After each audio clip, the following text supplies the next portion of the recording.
Hello everyone, welcome to ఐరేజ్ academy. సెషన్లో మనం mock test 54 quant solutions part 3 discuss చేద్దామండి. మీకు పార్ట్ 2లో 40 వరకు కవర్ అయినాయి. పార్ట్ 1 పార్ట్ 2 కలిపి రిమైనింగ్ 15 క్వశ్చన్స్ మనం ఈ సెషన్లో చూద్దాం. Question number 41. The largest number of 5 digits which is a perfect square.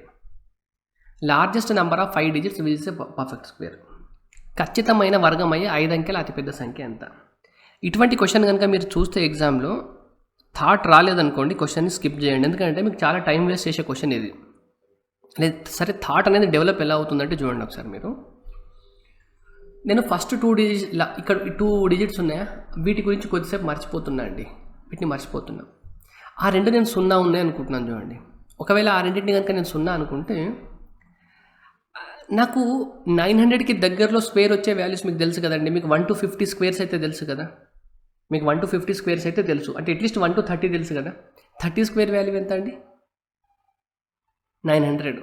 31 square value ఎంత? 961. అంటే 31 స్క్వేర్ వాల్యూ 961 అయింది అనుకోండి. పక్కన 0 ఉంది కాబట్టి 310 స్క్వేర్ ఎంత అవ్వాలండి? మీకు ఇంత అవ్వాలా? మీకు 32 వాల్యూ తెలుసండి. 32 స్క్వేర్ వాల్యూ ఎంత మీకు? 1024. అంతేనా? ఇది 2 to the power of 1, 2 to the power of 2, 2 to the power of 10, 1024. అది 32 స్క్వేర్ వాల్యూ ఇది. ఇక్కడ కనుక నేను 2 zeros పెట్టుకున్నాను అనుకోండి, అంటే ఇక్కడ ఒక 0నా, అంటే 320 స్క్వేర్ వాల్యూ ఎంత? ఈ వాల్యూ అని అర్థమైందా? అంటే ఇప్పుడు మీకు 5 డిజిట్ నెంబర్ ఉండాలి, అది లార్జెస్ట్ ఉండాలంటే మీ స్క్వేర్ వాల్యూ అనేది 310కి 320కి మధ్యలో ఉంటుందని మీకు అర్థం అవ్వాలి. First point. ఈ రెండింటిని కనుక నేను 0 అనుకుంటే నాకు గెస్ చేస్తున్నానండి నా ఆన్సర్ ఎలా ఉండొచ్చు అనేది. సరే, మీకు 315 స్క్వేర్ ఈజీగా క్యాలిక్యులేట్ చేయొచ్చు కదా. 315 స్క్వేర్ వాల్యూ మీకు ఎప్పుడైనా యూనిట్ డిజిట్ 5తో ఎండ్ అయితే ఈజీ క్యాలిక్యులేట్ చేయొచ్చు అండి. మీకు 315 స్క్వేర్ వాల్యూ ఎలా ఉంటుందండి? లాస్ట్ 2 డిజిట్స్ ఏమో మీకు 25 ఉంటుంది. ఇక్కడ మధ్యలో వచ్చే వాల్యూ 31 into 32 అవుతుంది. మీకు 31 into 31 అంటే 961 అని తెలుసు. దానికి ఇంకొకసారి 31 యాడ్ చేసినారనుకోండి, అంటే 992 అవుతుందా? అంతేనా? 31 into 31 అంటే మీకు 961 అండి. దానికి ఇంకోసారి మీరు 31 యాడ్ చేసినారనుకోండి, ఎంత అవుతుంది? 992 అవుతుంది. అంటే 99225 వచ్చింది. 99225 వచ్చింది. చూడండి, మీ ఆన్సర్ కన్నా ఇంకా మీకు ఎంత గ్యాప్ ఉంది చూడండి. లార్జెస్ట్ ఇదేనా మీకు లార్జెస్ట్ 5 డిజిట్ నెంబర్? దీనికి ఇంకొక 800 గ్యాప్ ఉందా? ఇప్పుడు మీరు గెస్ చేయగలగాలి. మీకు ఎప్పుడు కూడా ఒక స్క్వేర్ తర్వాత ఇంకొక స్క్వేర్ ఎప్పుడు వాల్యూ ఎలా వస్తుంది చూడండి. మీకు ఇవన్నీ కాన్సెప్ట్స్ ఉంటే ఈజీగా వస్తాయండి. మీరు 316 స్క్వేర్ కనుక చేసినారనుకోండి, మీ ఆన్సర్ వస్తుంది. ఎలా వస్తుందంటే చూడండి, ఇప్పుడు మీకు 2 స్క్వేర్ వాల్యూ ఎంత అండి? 4. 3 స్క్వేర్ వాల్యూ ఎంత మీకు? 9. ఈ రెండింటి మధ్య డిఫరెన్స్ ఎంత అండి? 5. 4 స్క్వేర్ వాల్యూ ఎంత మీకు? 16. ఈ రెండింటి మధ్య డిఫరెన్స్ ఎంత మీకు? చూడండి, 7. అంతేనా? మీకు 5 అనేది థర్డ్ ఆడ్ నెంబర్ అండి. థర్డ్ ఆడ్ నెంబర్ మీరు చూడండి, 1, 3, 5. 7 అనేది మీకు 4th ఆడ్ నెంబర్. అర్థమవుతుందా? మీరు 5 స్క్వేర్ తీసుకుంటే ఎంత మీకు? 25. 5 స్క్వేర్ 25 అంటే ఈ రెండింటి మధ్య గ్యాప్ ఎంత ఉంటుంది? 9 ఉంటుంది. 9 అనేది మీకు 5th ఆడ్ నెంబర్. ఇవన్నీ కొంచెం మీకు కాన్సెప్ట్స్ తెలిస్తే, మీకు 4 స్క్వేర్ నుండి 5 స్క్వేర్ రావాలంటే మీరు యాడ్ చేయాల్సింది 5th ఆడ్ నెంబర్. సిమిలర్గా మీరు 315 స్క్వేర్ ఉందా? మీకు 315 స్క్వేర్ వాల్యూ ఏమని తెలుసు? 99225 అని తెలుసు. 316 స్క్వేర్ రావాలంటే మీరు యాడ్ చేయాల్సింది 316th ఆడ్ నెంబర్ యాడ్ చేయాలి. జస్ట్ గెస్ చేయండి, 316th ఆడ్ నెంబర్ ఎంత ఉంటుందండి?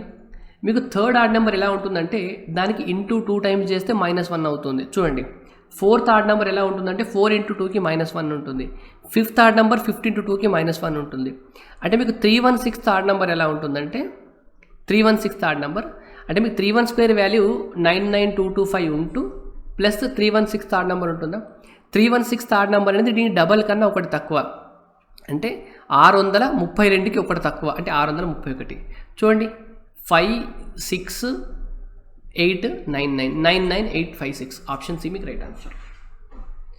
ఇది ఎప్పుడు వస్తుంది అంటే అండి, మీకు కొంచెం మ్యాథ్స్ బాగా ప్రాక్టీస్ అయ్యి సబ్జెక్ట్ ఉందనుకోండి, మీరు గెస్ట్ చేస్తే మీరు ఇలా గెస్ట్ చేయొచ్చు తొందరగా. ఇప్పుడు నాకైతే చాలా తొందరగానే నేను గెస్ట్ చేయొచ్చు, ఎందుకంటే నాకు ఈ కాన్సెప్ట్స్ తెలుసు కాబట్టి. లేదా మీరు ఎలా చేయొచ్చు, ఇంకో ఎగ్జామ్లో ఇంకొకలాగా ఎలా చేయొచ్చు. ఇది ఒక మెథడ్ అండి, సాల్వ్ చేయడానికి ఇది ఒక మెథడ్.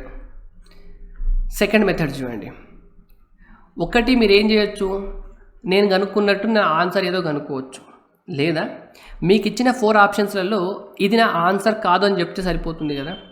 చూడండి, నేను ఆప్షన్ ఏ తీసుకుంటున్నాను. చూడండి, ఆప్షన్ ఏదో ఏముందండి, 4 9s ఉన్నాయి, 5 9s ఉన్నాయి. అంటే ఆప్షన్ ఏని 9 × 1 1 1 1 అని ఇలా రాసుకోవచ్చా? ఇది మీకు ఒక స్క్వేర్ నెంబరే, కానీ ఇది మీకు స్క్వేర్ నెంబర్ కాదు. చూడండి, అంటే ఆప్షన్ ఏ మీ ఆన్సర్ కాదని మీకు అర్థం అవ్వాలి ఫస్ట్ పాయింట్. ఎందుకంటే ఇది ఒక స్క్వేర్ నెంబర్, కానీ దీన్ని చూస్తే మీకు స్క్వేర్ నెంబర్ లాగా రాదు, అనిపించట్లేదు కదా. ఆప్షన్ బి చూసుకున్నారనుకోండి, ఇప్పుడు మీకు ఎలా ఉందండి, ఇది 99976 ఉందా, 99976 ఉంది. ఇది మీకు ఈవెన్ నెంబర్ అంటే ఖచ్చితంగా ఇది 2 మల్టిపుల్ కదా. అంటే మీ ఆన్సర్లో ఇప్పుడు దీన్ని కనుక మీరు ఫ్యాక్టరైజ్ చేసినారనుకోండి, 2² సంథింగ్ లాగా రాసుకోగలగాలి. ఎందుకంటే మీకు స్క్వేర్ నెంబర్ అవ్వాలంటే పవర్లో ఉండాలి. మీరు 2⁻³ రాసుకోవడానికి ఉండదండి, ఎందుకంటే 2⁻³ మీకు స్క్వేర్ నెంబర్ కాదు కాబట్టి 2⁻³ రాసుకోలేరు మీరు. నెక్స్ట్ ఎలా రాసుకోవాలి, 2⁻4 సంథింగ్గా రాసుకోగలగాలి. దీన్ని స్క్వేర్ నెంబర్ అంటే అంతే కదా మీ థింగ్. నెక్స్ట్ 2⁻5గా మీరు రాసుకోలేదు, ఎందుకంటే 5 అనేది మీకు స్క్వేర్ నెంబర్ కాదు కదా. 2⁻6 సంథింగ్గా రాసుకోగలగాలి. అంటే ఈవెన్ నెంబర్ ఉంటే ఆ ఈవెన్ నెంబర్ అనేది 2⁻2 అంటే 4, 2⁻4 అంటే మీకు ఎంత 16, వీటితో డివైడ్ అవ్వాలండి. అంటే ఇప్పుడు మీ ఈ వాల్యూ కనుక మీరు అబ్జర్వ్ చేస్తే, ఏది ఈ వాల్యూ నీకు 4తో డివైడ్ అవుతుందని అర్థమవుతుంది. ఎందుకంటే 4తో డివిజిబిలిటీ రూల్ మీరు లాస్ట్ 2 డిజిట్స్ చెక్ చేస్తారు. అంటే 76 అనేది మీకు 4తో డివైడ్ అవుతుందా, అవుతుంది. 16తో డివిజిబిలిటీ రూల్ ఎలా చెక్ చేస్తారు మీరు, 16తో డివిజిబిలిటీ రూల్ మీరు లాస్ట్ 4 డిజిట్స్ తీసుకుంటారు. ఇలా లాస్ట్ 4 డిజిట్స్ ఎంత 9976. 9976 16తో డివైడ్ అవుతుందా లేదా చెక్ చేయండి ఒకసారి. మీకు 16 96 ఉండాలి కదండి, అంటే 9600 డివైడ్ అవుతుంది దీంట్లో. 9600 తర్వాత మిగిలింది ఎంత ఉంది అంటే ఇదే నెంబర్ని నేను 9600 ప్లస్ ఎక్స్ట్రా ఎంత ఉంది 376 ఉందా. సరే, 9600 అనేది 16తో డివైడ్ అవుతుంది. 376లో మళ్ళీ మీకు 320 డివైడ్ అవుతుంది. 16 2 320 కదా, 16 × 20 అంటే ఓకే. 20 పోయిన తర్వాత మిగిలిన నెంబర్ ఎంత ఉందండి 56. మీకు 56 అనేది 16తో డివైడ్ అవుతుందండి, కాదు కదా. అంటే ఈ నెంబర్ మీకు 16తో డివైడ్ అవ్వట్లేదంటే దీన్ని మీరు 2⁻2 లాగా రాసుకోవడానికి వస్తుంది, కానీ 2⁻4 లాగా రాసుకోవడానికి రావట్లేదు. అంటే ఇది 2⁻3 లాగా రాసుకోవడానికి వస్తుంది. ఇది మీకు ఈ నెంబర్ మీకు 8 మల్టిపుల్ అండి. 8 మల్టిపుల్స్ ఎప్పుడు కూడా మీకు స్క్వేర్ నెంబర్స్ కాదు. So option B is not answer. Option B అనేది మీకు ఆన్సర్ కాదు. ఇది మనకు ఆన్సర్ అయిందని అర్థమైందా. సరే, ఆప్షన్ డి తీసుకోండి ఏముందో. ఆప్షన్ డి కనుక చూస్తే సేమ్ 99764 కదా. ఇప్పుడు ఈ నెంబర్ కూడా మీకు 16తో డివైడ్ అవుతుందా లేదా చెక్ చేయండి ఒకసారి. 16తో చెక్ చేయాలంటే ఏం చేయాలి, లాస్ట్ 4 డిజిట్స్ చూస్తాం. మీకు 4కి అయితే లాస్ట్ 2 డిజిట్స్ చూడాలి, 8కి అయితే 3 డిజిట్స్ చూడాలి, 16కి అయితే లాస్ట్ 4. సరే, దీంట్లో 9600 అయిపోయింది అనుకోండి. 9600 అయిపోతే మిగిలింది ఎంత 164. మీకు 164 అనేది డివైడ్ అవుతుందండి. 164 అనేది మీకు 16తో డివైడ్ అవుతుందా, కాదు. ఎందుకు కాదంటే 164లో 64 డివైడ్ అవుతుంది మీకు. 16 4 64, బట్ 16 × 5 అంటే 80. 100 అనేది మీకు 16తో డివైడ్ కాదు మీకు. సో ఈ నెంబర్ కూడా మీకు 16తో డివైడ్ అవ్వట్లేదు. 16తో డివైడ్ అవ్వట్లేదు కాబట్టి ఇది మీకు మీరు 2⁻4గా రాసుకోలేరు. దీన్ని మీరు 2⁻4 సంథింగ్గా రాసుకోలేరు. 2³ రాసుకోగలుగుతారు. ఇది 8తో డివైడ్ అవుతుంది చూడండి. ఇది 16తో అవ్వట్లేదు, 4తో అవుతుంది. ఇది మీకు 4తో అవుతుంది. ఇక్కడ మనకి ఆప్షన్ డిని మీరు చెక్ చేస్తున్నప్పుడు మీరు ఆప్షన్ డిని మీరు గెస్ చేయలేరు. ఎందుకు తెలుసా అండి, ఈ 99764 అనే నెంబర్ మీకు 4తో డివైడ్ అవుతుంది, బట్ ఈ నెంబర్ 8తో డివైడ్ అవ్వదండి. మీకు 8తోటే డివైడ్ అవ్వట్లేదంటే 16తో డివైడ్ అవ్వదు కదా. సో ఆప్షన్ 3 దీన్ని మీరు ఎలిమినేట్ చేయడం కష్టం అండి. మీరు ఆప్షన్ డి మీకు స్క్వేర్ నెంబర్ కాదు అని చెప్పడం కష్టం. అదే మీరు ఆప్షన్ సిని ఎలిమినేట్ చేయడం కష్టం. ఎలిమినేట్ చేయడం ఈజీ, ఎందుకంటే ఈ నెంబర్ మీకు 4తో డివైడ్ అవుతుంది, 8తో కూడా డివైడ్ అవుతుంది చూడండి. 800 నేను ఆప్షన్ బి కదా ఎలిమినేట్ చేసింది. ఇక్కడ చూడండి 76 మీకు 4తో డివైడ్ అవుతుంది. 976 అనేది మీకు 8తో డివైడ్ అవుతుంది, ఎందుకంటే 800 డివైడ్ అవుతుంది. తర్వాత 176 ఉంటుంది కదా. 800 తర్వాత 176 అంటే ఎంత అండి, 176 అంటే మీకు 160 + 16 డివైడ్ అవుతుంది. సో ఇప్పుడు మేము 16తో చెక్ చేసినాం. 16తో కావట్లేదు కాబట్టి ఇది కాదని చెప్పగలిగినాను. కానీ ఇది 8తోటే కావట్లేదు కాబట్టి నేను ఆప్షన్ డిని ఒక స్క్వేర్ నెంబర్ కాదు అని చెప్పడానికి గెస్ చేయడానికి నా దగ్గర రీజన్స్ లేవు మన దగ్గర ఇప్పుడు. సో గెస్ చేస్తే మీరు ఈ రెండు ఆన్సర్స్ కావాలని అర్థమైంది. ఈ రెండిట్లో ఏదో ఒక వాల్యూ అయ్యి ఉండొచ్చండి. ఇప్పుడు ఇలాంటి కేసులో ఏదో ఒక వాల్యూ అయ్యి ఉండొచ్చు అన్నప్పుడు మీరు ఖచ్చితంగా ఆన్సర్ చెప్పాలంటే దీన్ని మీరు ఫ్యాక్టరైజేషన్ చేసుకోండి. ఒకదాన్ని ఏదో ఒకదాన్ని ఫ్యాక్టరైజేషన్ చేసుకోండి. అది కాకపోతే మిగిలింది మీ ఆన్సర్ అవుతుంది. చూడండి, మీకు ఆన్సర్ కావాలంటే ఒకటి బెస్ట్ మెథడ్ ఇది, ఇలా చేయండి లేదా గెస్ చేయండి. రైట్. సో మనకు ఆప్షన్ అయితే సి అండి. Question number 42. Two sides of a right triangle containing the right angle measures 3 and 4. The radius of the incircle of the triangle is. ఇది మీకు ఫార్ములా ఉంటుందండి. మీకు రైట్ యాంగిల్ ట్రయాంగిల్లో మీకు ఒకవేళ ఇన్సర్కిల్ ఉంటే ఈ ఇన్సర్కిల్కి రేడియస్ ఎలా ఉంటుందంటే ఈ సైడ్ ఏ, ఈ సైడ్ బి, ఈ సైడ్ సి ఏందనుకోండి, small r equal to a+b - c/2 అవుతుందండి. అంటే మనకి ఇక్కడ 3, ఇది 4, ఇది 5 అని ఇచ్చినారు కాబట్టి క్వశ్చన్లో స్మాల్ ఆర్ ఈక్వల్ టు 3 + 4 - 5/2. 7 - 5 అంటే 2/2 అంటే 1. Option C. Question number 43.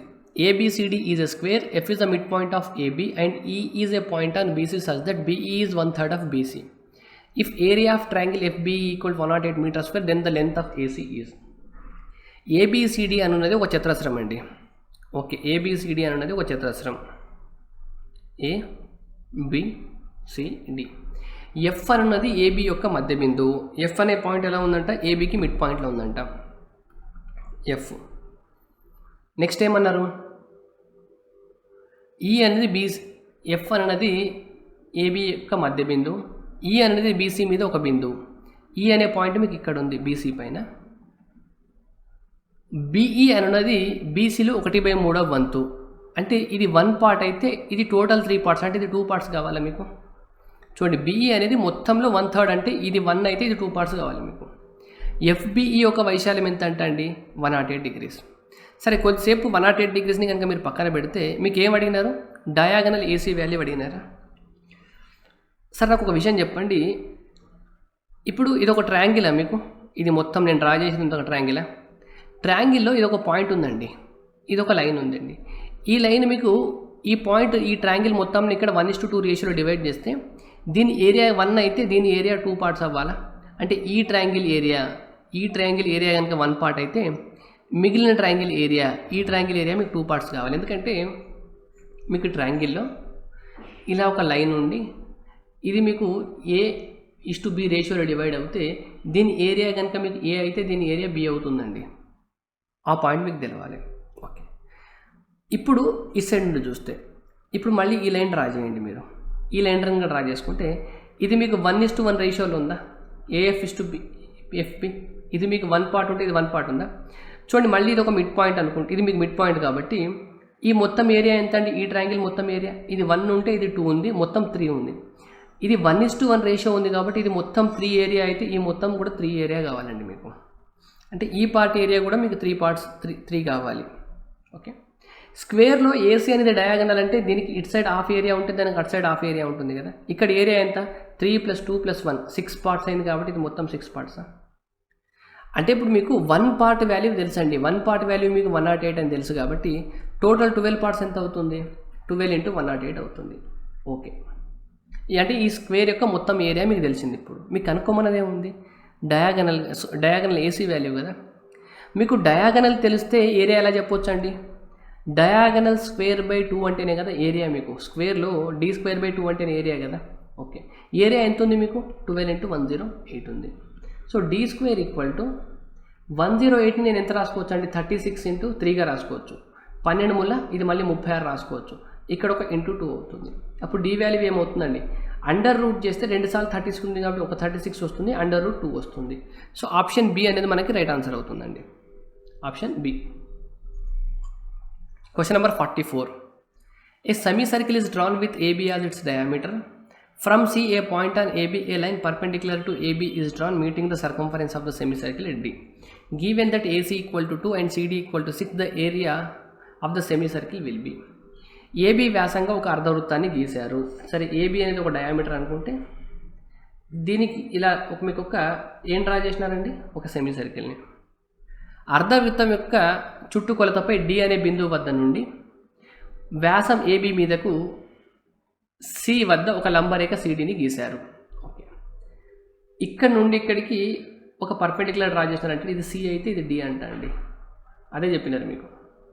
And AC అనేది 2 అయితే సిడి అనేది కనుక మీకు 6 అయితే ఇప్పుడు ఈ సెమీ సర్కిల్ యొక్క ఏరియా కనుక్కోమన్నారండి. మీకు ఇచ్చిన డేటా ఇంతే అండి. ఇప్పుడు దీన్ని ఏం చేయొచ్చు అంటే మీరు ఇలా ఒక లైన్ కనుక మీరు డ్రా చేసుకున్నారనుకోండి, ఇలా లైన్ డ్రా చేసుకుంటే ఇది ఒక ట్రయాంగిల్ అయిందా ఇప్పుడు మీకు? ఇప్పుడు ఇదంతా సెమీ సర్కిల్లో మీరు ఒక ట్రయాంగిల్ డ్రా చేస్తే ఇక్కడ మీకు యాంగిల్ ఎంత ఉంటుందండి? 90 డిగ్రీస్ ఉంటుందా? ఇది మీకు 90 డిగ్రీసా? మీకు ఒక ఫార్ములా తెలవాలండి. ఒక రైట్ యాంగిల్ ట్రయాంగిల్లో రైట్ యాంగిల్ నుండి కనుక మీరు ఒక పర్పెండిక్యులర్ని డ్రా చేసినారనుకోండి, ఇది మీకు పి ఉండి ఇది ఎక్స్ ఉండి ఇది వై అయింది అనుకోండి, అప్పుడు మీకు P square equal to X into Y అవుతుందని మీకు ఈ క్లాస్లో ఫార్ములా డిస్కస్ చేసినారు. సిమిలర్గా చూడండి, ఒక రైట్ యాంగిల్ ట్రయాంగిల్ ఉందా, నేను దీన్ని పి అనుకుంటే ఇక్కడ రైట్ యాంగిల్ చేస్తుందా, పి నుండి ఇక్కడ రైట్ యాంగిల్ చేస్తే ఇది నేను ఎక్స్ ఇది నేను వై అనుకున్నాను అనుకోండి, అప్పుడు పీ స్క్వేర్ ఈక్వల్ ఏమవుతుందంటే P square equal X into Y కదా. అంటే పీ వాల్యూ ఎంత ఉంది? 6 ఉంది కాబట్టి 36 ఈక్వల్ టు 2 ఇంటూ వై. ఓకేనా, 2 18 టైమ్స్ అంటే వై. అంటే ఈ వాల్యూ కనుక మీకు 2 ఉందనుకోండి, ఈ వాల్యూ మొత్తం ఎంత అవ్వాలి మీకు? 18 అవ్వాలి. ఇప్పుడు మీకు డయామీటర్ ఎంత వచ్చిందండి? డయామీటర్ 20 అంటే రేడియస్ ఎంత కావాలి? 10 అవ్వాలి. అప్పుడు సర్కిల్ ఏరియా ఏమవ్వాలి? సెమీ సర్కిల్ ఏరియా, సెమీ సర్కిల్కి ఏరియా ఏమవ్వాలి? π/2 r², అంతేనా? అంటే π/2 r² అంటే 100, 250 టైమ్స్ క్యాన్సిల్ అవుతుంది. అంటే 50 π మనకు right answer, option B. Question number 45. All line segments are straight. Find the sum of the angles at the corners marked in the diagram. ఏం లేదండి, ఇది ఒక డయాగ్రామ్ ఉందా, దీంట్లో ఈ సమ్ మొత్తం యాంగిల్ ఎంత అవుతుందని క్వశ్చన్ అండి. దీనికి మీకు ఫార్ములా ఉంటుందండి, n-4 × 180. ఇక్కడ n అంటే నంబర్ ఆఫ్ ట్రయాంగిల్స్, n అంటే నంబర్ ఆఫ్ ట్రయాంగిల్స్. ఇక్కడ ఎన్ని ట్రయాంగిల్స్ ఉన్నాయి చూడండి, ఏ నుండి మొదలుపెట్టి జీ వరకు ఉంది కాబట్టి n వాల్యూ ఇక్కడ మీకు 7 ఉంది క్వశ్చన్లో. సో 7 - 4 అంటే ఎంత? 3 × 180. 3 × 180 అంటే 540, ఆప్షన్ సి. ఇప్పుడు మీకు ఇంకొక డయాగ్రామ్ ఉంటుందండి, ఇలా ఒక డయాగ్రామ్ ఉంటుంది. అప్పుడు దీంట్లో కనుక్కోమన్నారు అనుకోండి, చూడండి నెంబర్ ఆఫ్ ట్రయాంగిల్స్ ఎంత? 1 2 3 4 5. ఇప్పుడు దీంట్లో 5 - 4 × 180 అవుతుంది. అప్పుడు n-4 × 180 కదా. ఇక్కడ మీకు 5 ట్రయాంగిల్స్ ఉన్నాయి. 5 - 4 ఎంత? 1 × 180 180 డిగ్రీస్ అవుతుంది. అంటే ఈ అన్ని యాంగిల్స్ని కనుక మీరు యాడ్ చేస్తే మీకు 180 డిగ్రీస్ వస్తుంది. ఇలాంటివి మీకు ఎన్ని ఏ టైప్ ఫిగర్స్ ఇచ్చినా కూడా మీ ఆన్సర్ ఏంటంటే n-4 × 180 మీరు గుర్తుపెట్టుకోండి.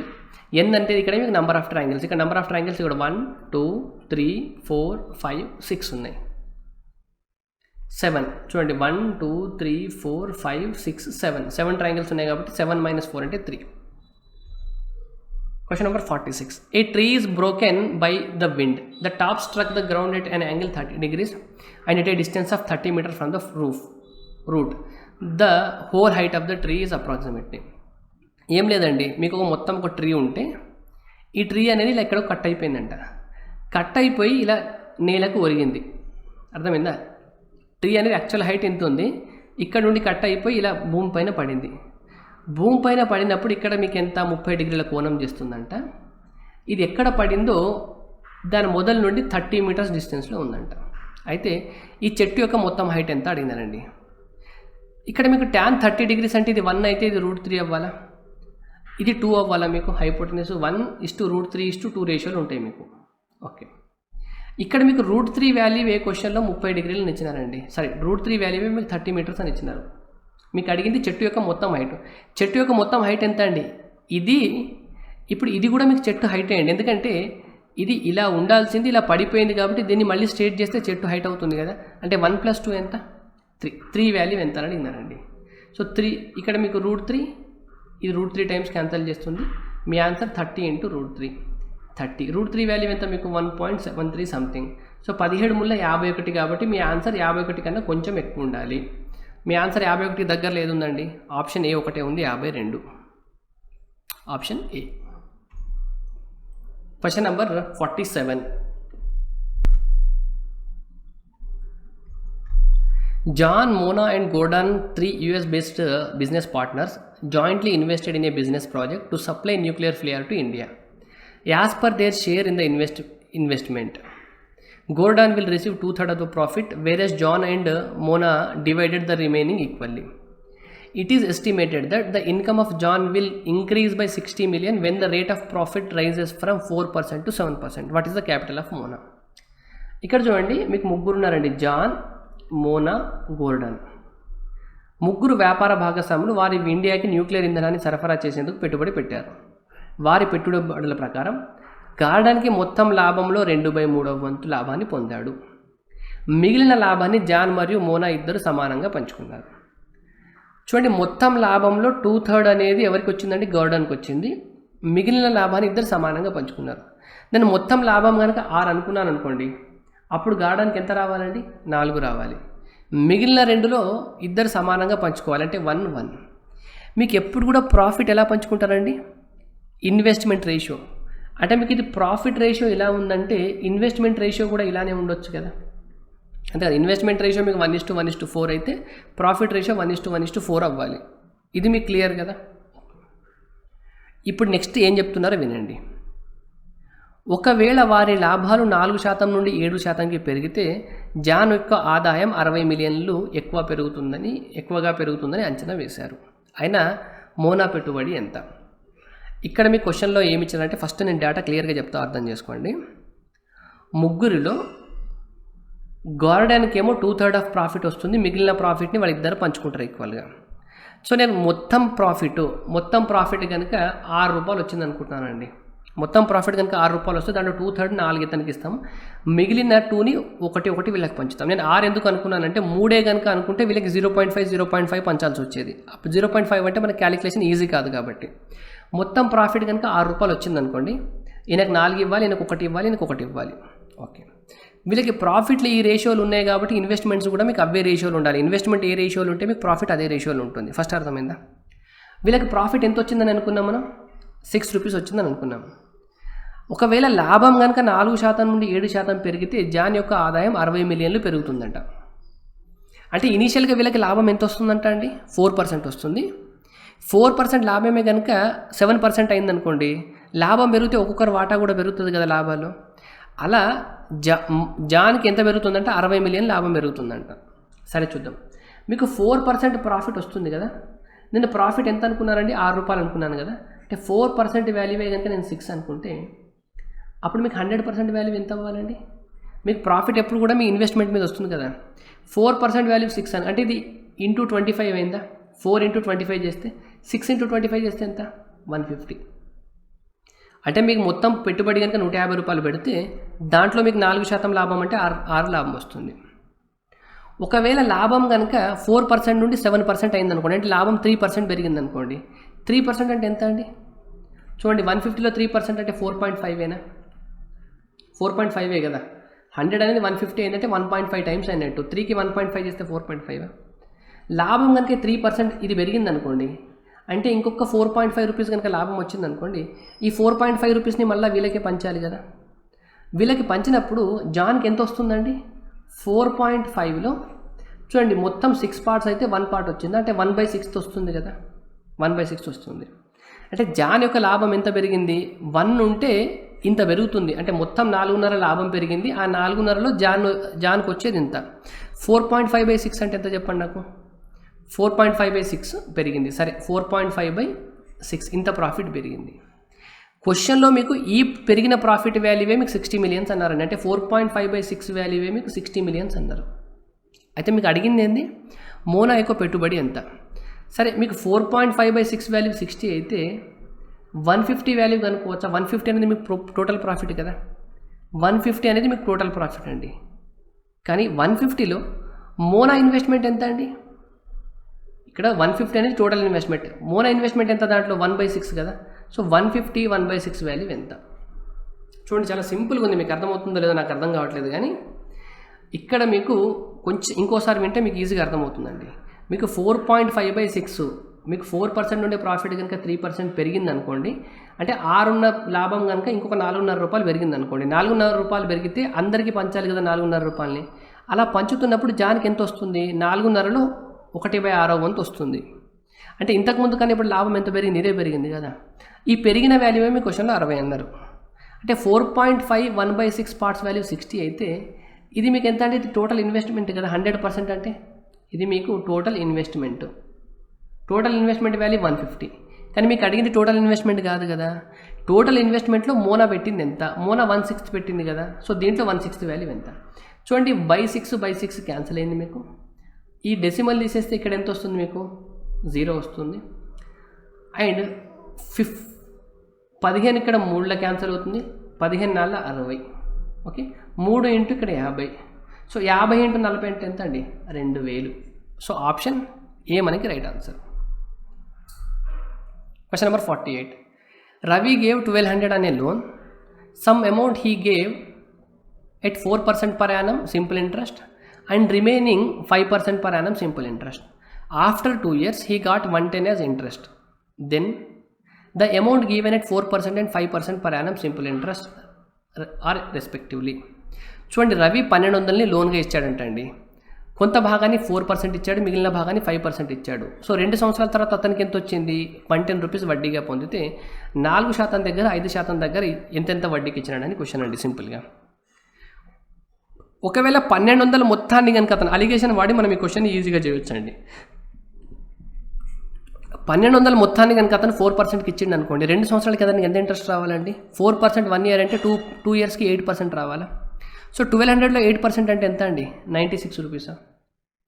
ఒకవేళ అతను మొత్తం అమౌంట్ని కనుక 5%కి ఇస్తే 2 ఇయర్స్కి ఎంత పర్సెంట్ వస్తుందండి? 10% వస్తుందా?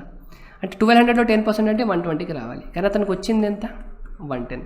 అలిగేషన్ అప్లై చేస్తే 110 మైనస్ 96 అంటే 14, 120 మైనస్ 10 అంటే 10. చూడండి, 2 5 టైమ్స్, 2 7 టైమ్స్. అంటే ఇక్కడ మీరు 5 పార్ట్స్ ఇస్తే ఇక్కడ 7 పార్ట్స్ ఇచ్చినట్టు. అంటే 5 + 7 ఎంత? 12 పార్ట్స్ వాల్యూ మీకు 1200 అయితే 5 పార్ట్స్ వాల్యూ ఎంత? 7 పార్ట్స్ వాల్యూ ఎంత? 500 700. Option A. Next question number 48. ఇక్కడ ఈ 6 అనేది మీకు రాంగ్ పడిందండి. 6 ఉంటుంది ఇక్కడ, 6 డబల్ పడింది. Anu borrowed a sum of money and return it in 3 equal quarterly installments of rupees 17,576 each. Find the sum borrowed if the rate of interest charged was 16% per annum compounded quarterly. Find also the total interest charge. అను కొంత మొత్తాన్ని అప్పుగా తీసుకుంది. దాన్ని 3 సమాన త్రైమాసిక వాయిదాల రూపంలో ఒక్కొక్కటి 17,576 చొప్పున తీర్చింది. వడ్డీ రేటు 16%, చక్రవడ్డీ చొప్పున త్రైమాసికంగా లెక్కింపబడిన మొత్తం చెల్లించిన వడ్డీ ఎంత? ఓకే, ఇక్కడ మీరు ఏం కనుక్కోమన్నారంటే క్వశ్చన్లో చూడండి, ఒక ప్రిన్సిపల్ ఉందండి. ప్రిన్సిపల్ వాల్యూ మీ క్వశ్చన్లో ఇవ్వలేదు. ఆర్ వాల్యూ మీకు ఇచ్చినారు. ఆర్ వాల్యూ ఎంత అన్నారండి? 16% పర్ యానం అన్నారు. ఓకే, టైం పీరియడ్ ఎంత అండి? చూడండి, 3 equal quarterly installments. Time 3 quarterly installments. అంటే క్వార్టర్ అంటే ఎంత అండి? 3 నెలలు కదా.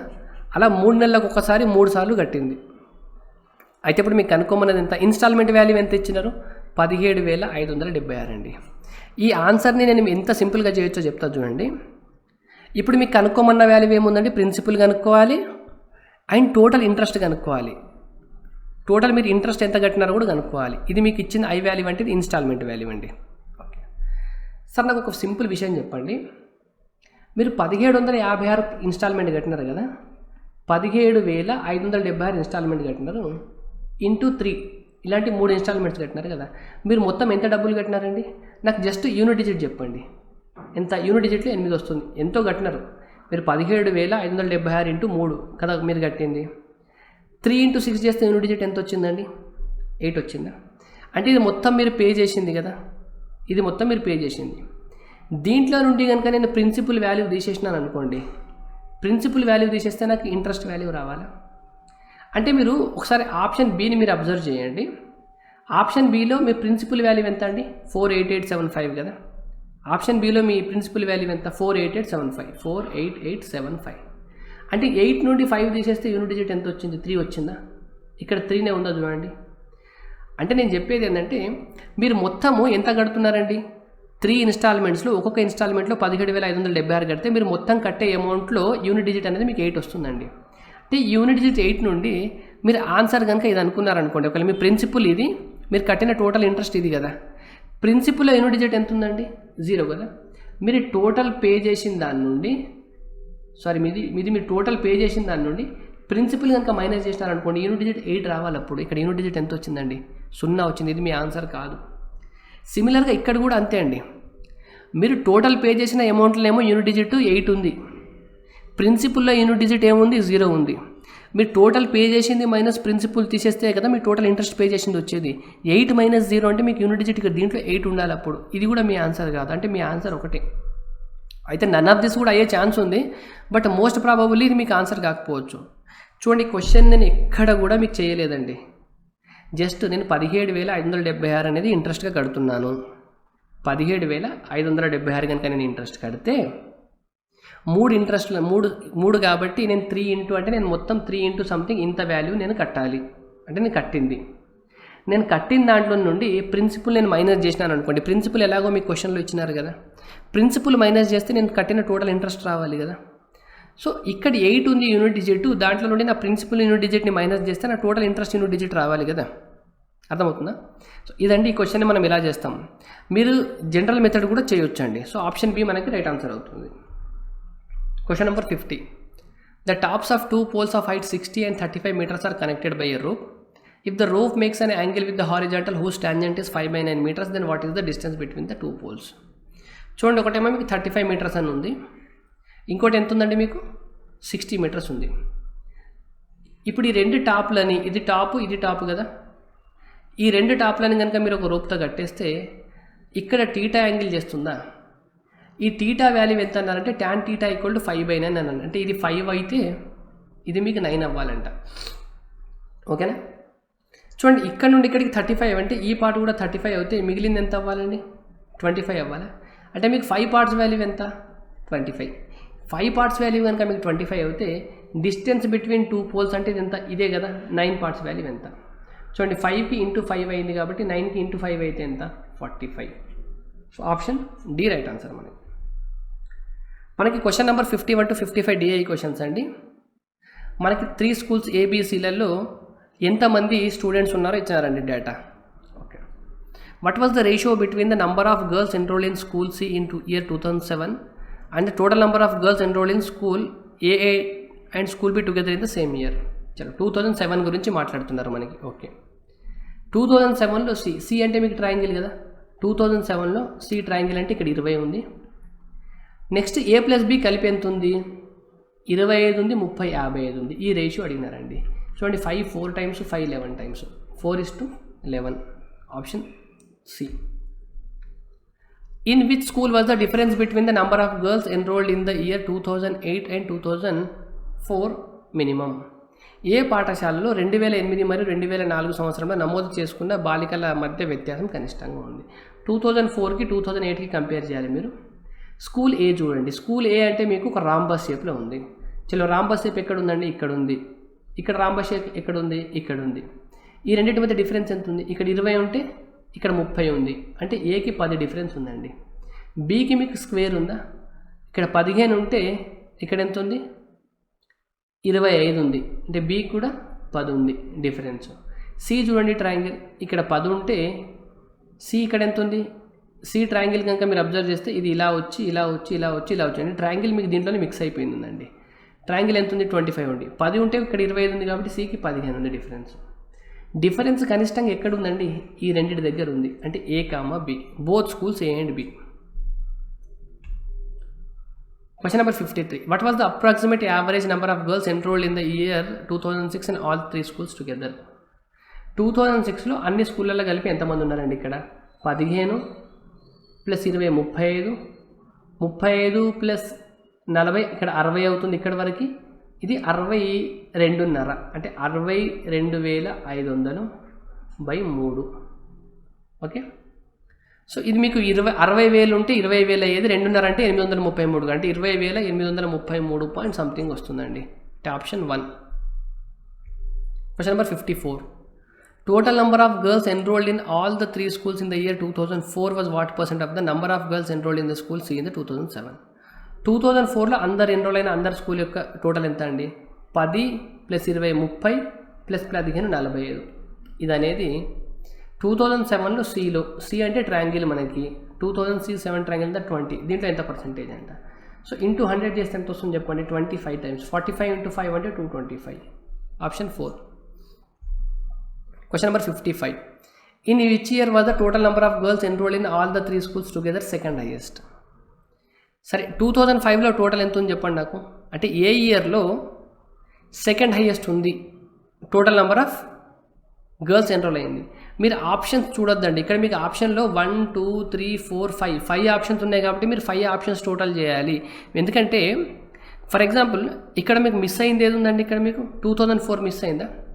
అంటే ఇప్పుడు 2004లో కనుక హైయెస్ట్ వాల్యూ ఉందనుకోండి, అప్పుడు మీకు ఇక్కడున్న ఆప్షన్లలో సెకండ్ హైయెస్ట్ వాల్యూ ఉంటుంది. మీరు ఈ 4ని కనుక క్యాలిక్యులేట్ చేస్తే మీకు మిస్టేక్ అయ్యే ఛాన్సెస్ ఉంటాయి. ఎందుకంటే ఇప్పుడు మీరు క్యాలిక్యులేట్ చేసినప్పుడు 2004కి హైయెస్ట్ వాల్యూ వచ్చిందనుకోండి, సెకండ్ హైయెస్ట్ వాల్యూ దేంట్లోనే ఉంటుంది. మీరు జనరల్గా ఏం చేస్తారు? ఈ 4ని క్యాలిక్యులేట్ చేస్తారు. ఈ 4ని క్యాలిక్యులేట్ చేసి దీంట్లో హైయెస్ట్ కాకుండా సెకండ్ హైయెస్ట్ని మార్క్ చేసే ఛాన్స్ ఉంటుంది. కానీ మనకి ఇక్కడ 2004 దీంట్లో లేదు కదా. ఇది హైయెస్ట్ అయితే సెకండ్ హైయెస్ట్ అనేది దీంట్లో ఉన్న హైయెస్ట్ వాల్యూ అవుతుంది. అది మీరు చూసుకోవాలండి. సరే మీరు ఆప్షన్స్ కనుక అబ్జర్వ్ చేస్తే మీకు ఇదైతే మీకు కాదని అర్థమవుతుందండి. 2004 అయితే చూడండి, మీకు 2004కి ఎంత ఉంది? 20 30 45. ఓకే. 2005కి ఎంత ఉంది చెప్పండి? 25 + 15 40, 40 + 20 60, 62.5 ఉంది. ఇక్కడ 15 + 20 35, 35 + 25 40 60, ఇది కూడా మీకు 62.5. అంటే టోటల్ చెప్తున్నానండి నేను మొత్తం. చూడండి 15 + 25 40, 40 + 20 60, 62.5. ఓకే. 15 + 20 35, 35 40 60, 62.5. ఓకే. ఇక్కడ చూడండి టోటల్ 20 + 25 45, 45 + 30 75. అంటే ఇది ఫస్ట్ హైయెస్ట్ అయ్యేటట్టు ఉంది మీకు. ఇక్కడ 25 + 25 రెండు ఇక్కడే ఉన్నాయండి. 25 + 25 50, 50 + 30 80. అంటే ఫస్ట్ హైయెస్ట్ ఏమో మీకు 2008 అయితే సెకండ్ హైయెస్ట్ అనేది 75 అనేది. అంటే 2007 అనేది సెకండ్ హైయెస్ట్. ఆప్షన్ 3.